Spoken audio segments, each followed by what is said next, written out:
अंग्रेजी यहाँ नजर आई। इतने पैसे में अंग्रेजी ही आ सकती है, महीने का राशन नहीं। अंग्रेजी की उदारता ही है कि आपको इंग्लिश फैक्ट्री में आजीवन सदस्यता भी मिल रही है, फ्री।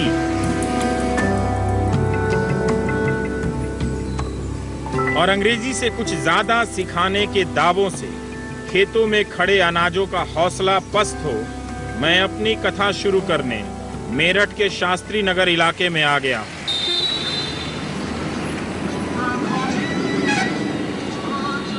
अमेरिकन इंग्लिश, इतनी बार अमेरिकन लिखा है कि एक बार ओबामा साहब को नई सड़क जरूर आना चाहिए। इसके संस्थापक विक्रम लांबा कहते हैं कि लोकप्रियता में अमेरिका का मुकाबला नहीं है।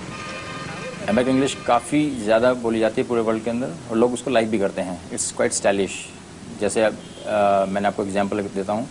सपोज हम बोलते हैं पढ़ने वाली क्लास को कक्षा बोलते हैं हिंदी में, और इंग्लिश में बच्चों से पूछते हैं, बच्चे बोलते हैं क्लास। हमारे इंडिया में सभी ऐसे बोलते हैं, बट बहुत सारे बच्चे आजकल ऐसे बोलने लगे हैं क्लास। सो क्या स्टाइलिश लगता है आपको, क्लास या क्लास? आपको अमेरिकन में आने के बाद टीवी पर आने का मौका मिल गया। मौका मिल रहा है, ये भी अच्छा है। 1991 में अमेरिकन की बुनियाद पड़ी। आज देश के 400 शहरों में इस कंपनी के ब्रांच फैल चुके हैं। करीब 150 संस्थानों में मेरठ के लड़के इंग्लिश का ज्ञान बांट रहे हैं। मेरठ के इस योगदान पर किसी की नजर क्यों नहीं पड़ी मालूम नहीं, लेकिन विक्रम लांबा इस क्लास में शर्मा जी और वर्मा जी के कचरा फेंकने के प्रसंग के बहाने इंग्लिश बोलने का अभ्यास करा रहे हैं। कहते हैं इसी तरह 20 सालों में लाखों लोगों को अंग्रेजी बोलना सिखा दिया है। कई सारे काम करते हैं। मेरे दो पड़ोसी हैं, एक शर्मा जी हैं, एक वर्मा जी हैं।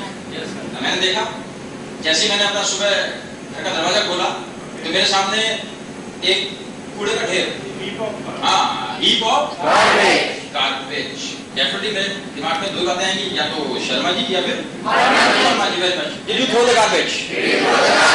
हाँ, तो आपने पूछा, अब शर्मा जी का जवाब क्या आएगा? I did not. Short form did. I did throw the garbage. I did throw the garbage but he. जो काम अंग्रेज 200 साल के लंबे वक्त में नहीं कर पाए, ये संस्थान 90 घंटे के भीतर कर दे रहे हैं। बोल बम की तरह इंग्लिश बोली जा रही है।